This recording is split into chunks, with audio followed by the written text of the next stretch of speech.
মাননীয় সদন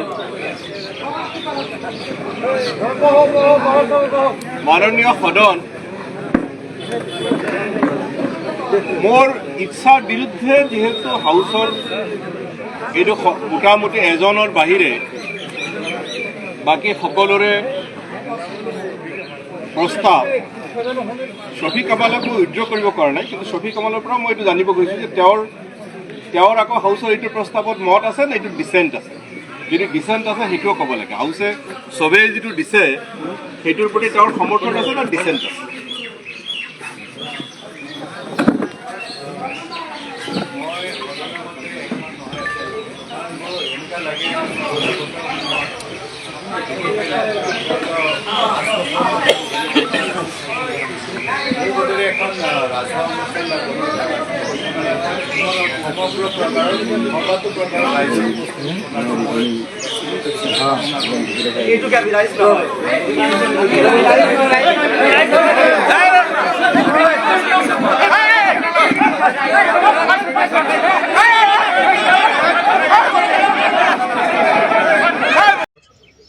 বিশেষকৈ বিগত লাষ্ট বছৰটোত আমি যেনেকৈ উপস্থিতি চাইছিলোঁ, মোৰ বোধেৰে এখন ৰাজহুৱা অনুষ্ঠান বা গ্ৰন্থমেলাখন সমগ্ৰ প্ৰকাৰৰ সৰ্বাতো প্ৰকাৰৰ ৰাইজৰ উপস্থিতি থকাটো মই ব্যক্তিগত হিচাপে কামনা কৰোঁ।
মাননীয় সদন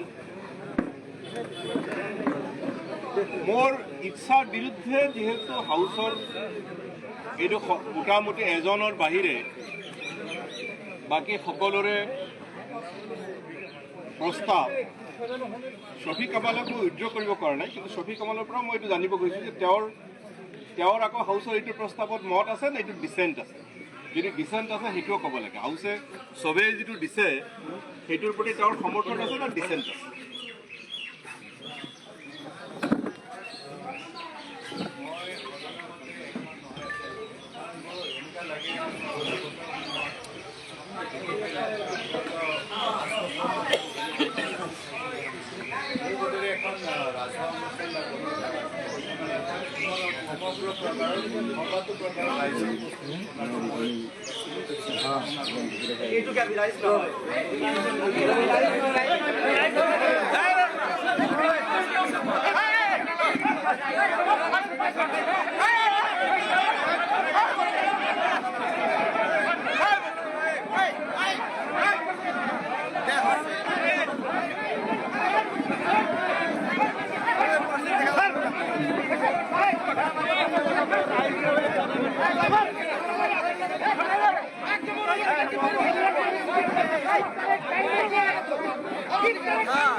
ওটা কিবা লিডারগিরি হলো ধাক্কা খাতে নাকি মানে ভুল করছে কি হয়েছে সেটা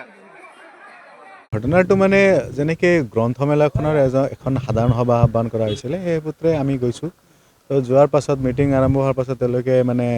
কিছুমান ব্যক্তিসকলে তেওঁলোকে যিজন আগৰ সভাপতি আছে তেখেতক মানে স্থায়ী সভাপতি পাতিবৰ কাৰণে তেওঁলোকৰ মানে আলোচনা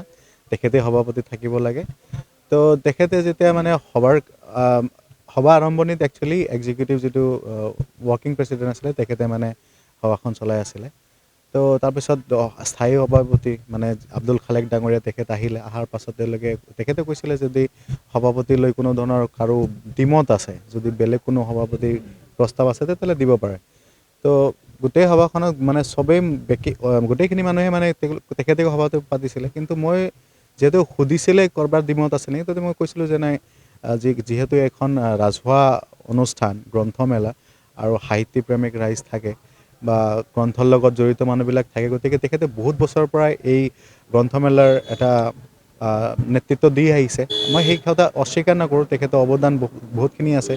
কিন্তু এজন মানুহ সদায় স্থায়ীভাৱে যে সভাপতি হৈ থাকিব লাগে সেইটো কথা নাই গতিকে মই তাত এজন আমাৰ শ্ৰদ্ধাৰ শিক্ষাগুৰু আৰু সেইখন সভাৰ মানে ৱৰ্কিং প্ৰেচিডেণ্ট আবুবাকাৰ ছিদ্দিক ছাৰ মানে নৱজ্যোতি কলেজৰ অৱসৰপ্ৰাপ্ত অধ্যাপক তেখেতৰ নাম মই প্ৰস্তাৱ কৰিছিলোঁ যদিও সেই প্ৰস্তাৱত কোনো ধৰণৰ সমৰ্থন নাছিলে তাৰপাছত বাকীসকলে তেওঁলোকে মানে তেওঁলোকৰ নিজস্ব যুক্তি দিছিলে নে আগৰ সভাপতি থাকিব লাগে আব্দুল খালেকে সভাপতি থাকিব লাগে মই আৰু একো কোৱা নাছিলোঁ গোটেই সদনে যিহেতু তেখেতক সমৰ্থন কৰিছিলে ৰাইজে মানে তেখেতকে বিচাৰিছে মই একো কোৱা নাছিলোঁ পাছত সভাপতিজনে তেখেতে মানে আকৌ মোক সুধিছিলে যে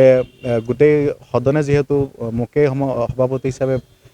বিচাৰিছে তো তুমি সদনৰ লগত একমত নে তোমাৰ আগৰ যিটো মত আছে সেইটোতে অটল আছা মই কৈছিলোঁ যে সদনৰ যিটো মত সেইটোক মই সন্মান কৰোঁ কিন্তু এতিয়াও মোৰ মতে মই ঠিকেই আছোঁ মই মোৰ মতটো এতিয়াও মানে ডিমতে হৈ আছে মই সদনৰ মতে মই একমত নহয় সেইটো কৈছিলোঁ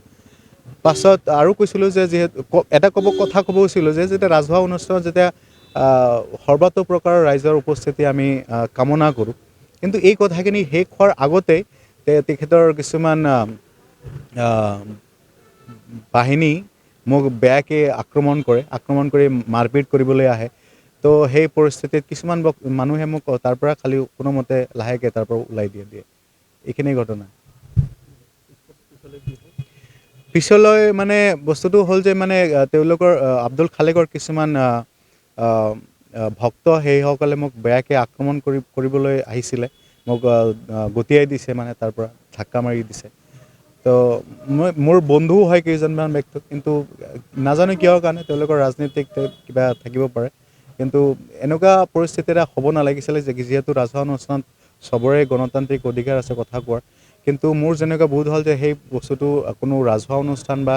যেনেকৈ গ্ৰন্থমেলাখন সদায় শান্তিপ্ৰিয় সভ্য আৰু সাহিত্যিক মনোভাৱৰ মানুহখিনি উপস্থিত থকাটো দৰকাৰ আৰু তেওঁলোকে হয়তো মানে ইমানখিনি সহনশীল হ'ব লাগে যেনেকৈ কোনোবাই ডিমত থাকিব পাৰে সভাপতিক লৈ এইটোতো ৰাজহুৱা এইটো কোনো ৰাজনৈতিক কোনো দল নহয় এইটো ৰাজহুৱা অনুষ্ঠানহে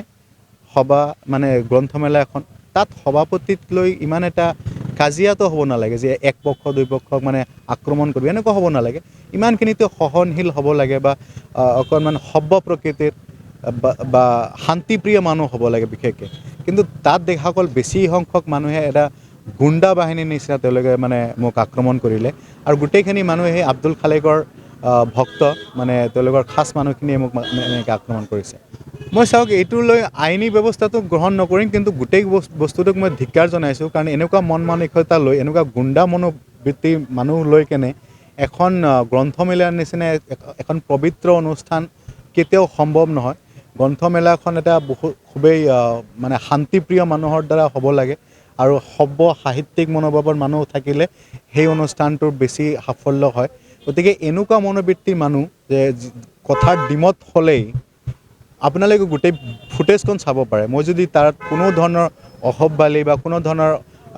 বেয়া আচৰণ কৰিছোঁ মই একদম শান্তিপূৰ্ণভাৱে মোৰ কথাখিনি ৰাখিবলৈ যত্ন কৰিছিলোঁ আৰু তেখেতে সভাপতিয়ে মোক বিচৰাৰ কাৰণেহে মই দ্বিতীয়বাৰ মানে মন্তব্য দিব বিচাৰিছিলোঁ প্ৰথমে মই প্ৰস্তাৱ কৰিছিলোঁ এজন মানুহৰ নাম তাৰপিছত যেতিয়া সদনে গোটেই মানুহখিনি তেখেতকে সভাপতি বিচাৰিছে মই একো কোৱা নাছিলোঁ কিন্তু পাঁচ মুহূৰ্তত সভাপতিজনে মোক দ্বিতীয়বাৰ সুধিছিলে যে সদনৰ মতে তুমি একমত নে তোমাৰ মতে ঠিক আছে মই কৈছোঁ মই মোৰ মতে ঠিক আছে সদনে হ'ব পাৰে মেজৰিটি মাষ্ট বি গ্ৰাণ্টেড আপোনালোকে সভাপতি দেখাওক কিন্তু মোৰ যিটো মত আছিলে মই সেই মতত মই অটল আছোঁ মোৰ সদনৰ মতে একমত নহয় তেখেতে মইতো লক্ষ্য কৰা নাই কিন্তু তেখেতৰ পৰা কোনো ধৰণৰ মানে কাৰোবাক মানে ৰখিবলৈ কিন্তু কোৱা নাই তেখেতে কিন্তু একো মাত দিয়া নাই তেনেকুৱা পৰিস্থিতি এটা হৈ আছিলে তো হৈয়ে থাকিল মোৰ গাড়ী চাবিখনো তাতে পৰি আছিলে কোনোবা মোৰ বন্ধু এজনে পাছত আহি কিনে দি ঘটনা বুলি ক'লে ভুল হ'ব এইটো মানে সিহঁতে পৰিকল্পিতভাৱে কৰিছে এনেকুৱা লাগিছে কাৰণ প্ৰাক্তন সন্মানীয় সাংসদ এজনে সন্মুখত থকাৰ পিছতো কেনেকৈ এজন মানুহক আক্ৰমণ কৰিব পাৰে আটাইতকৈ ডাঙৰ কথা কি এটা গ্ৰন্থমেলা পাতিছে গ্ৰন্থমেলাত AGP BJP কংগ্ৰেছ যিমানখিনি মানুহ আছে সৰ্বদলীয় সমগ্ৰ কলগেছিয়াবাসীৰ লগতে যিমানখিনি কলগেছিয়াৰ ছাৰাউণ্ডিং এৰিয়াৰ মানুহ আছে গোটেইখিনিকে সামৰি এইখন গ্ৰন্থমেলা পতা হয় সেই গ্ৰন্থমেলাত কেৱল একনাট্যবাদী পাতিলে কিন্তু এইটো এটা গ্ৰন্থমেলা বুলি কোৱা নাযায় খালেক গ্ৰন্থমেলা বুলি কোৱা যায় খালেক গ্ৰন্থমেলা বুলি ক'ব পাৰি মই আপোনালোকক এইখিনিয়ে ক'ম যে ধিক্কাৰ জনাইছোঁ এই সন্মানীয় প্ৰাক্তন সাংসদ ডাঙৰীয়াৰ সন্মুখত এই তেওঁলোকৰ যিমানখিনি ফ্ল'ৱাৰ্ছ আছিলে সেই ফ্ল'ৱাৰ্ছবিলাকে তেওঁৰ ওপৰত আক্ৰমণ কৰাক মই তীব্ৰ গৰিহণা দিছোঁ যাতে কলগাছিয়াত গ্ৰন্থমেলা পাতিবলৈ হ'লে আপুনি এনেকুৱাকৈ গুণ্ডা বাহিনীৰ দ্বাৰা আক্ৰমণ নকৰে আৰু এনেকুৱা যদি আক্ৰমণ কৰে তেনেহ'লে কিন্তু আমিও বহি নাথাকোঁ কাৰণ এই গ্ৰন্থমেলা তথা কলগাছিয়াৰ আপুনি যিমানখিনি আপোনাৰ অৱদান আছে তাতকৈ বেছি কিন্তু উপজেলাৰ সময়ত আপোনাক কিন্তু চাইছোঁ যে এই কলগাছিয়াত যিমানখিনি আপুনি ক্ষতি কৰিছে কিন্তু সেইটো কিন্তু মনত আছে আক্ষৰে আক্ষৰে কলগাছিয়াবাসীৰ লগতে সমগ্ৰ এই কলগাছিয়া ছাৰাউণ্ডিং এৰিয়াৰ যিমানখিনি মানুহ আছে আপোনাৰ কিন্তু কথা পাহৰি যোৱা নাই গতিকে 26 কিন্তু 2026 আছে কিন্তু মনত ৰাখিব যিকোনো খবৰৰ বাবে যোগাযোগ কৰক 7099017330 লগতে 7099017110 নম্বৰত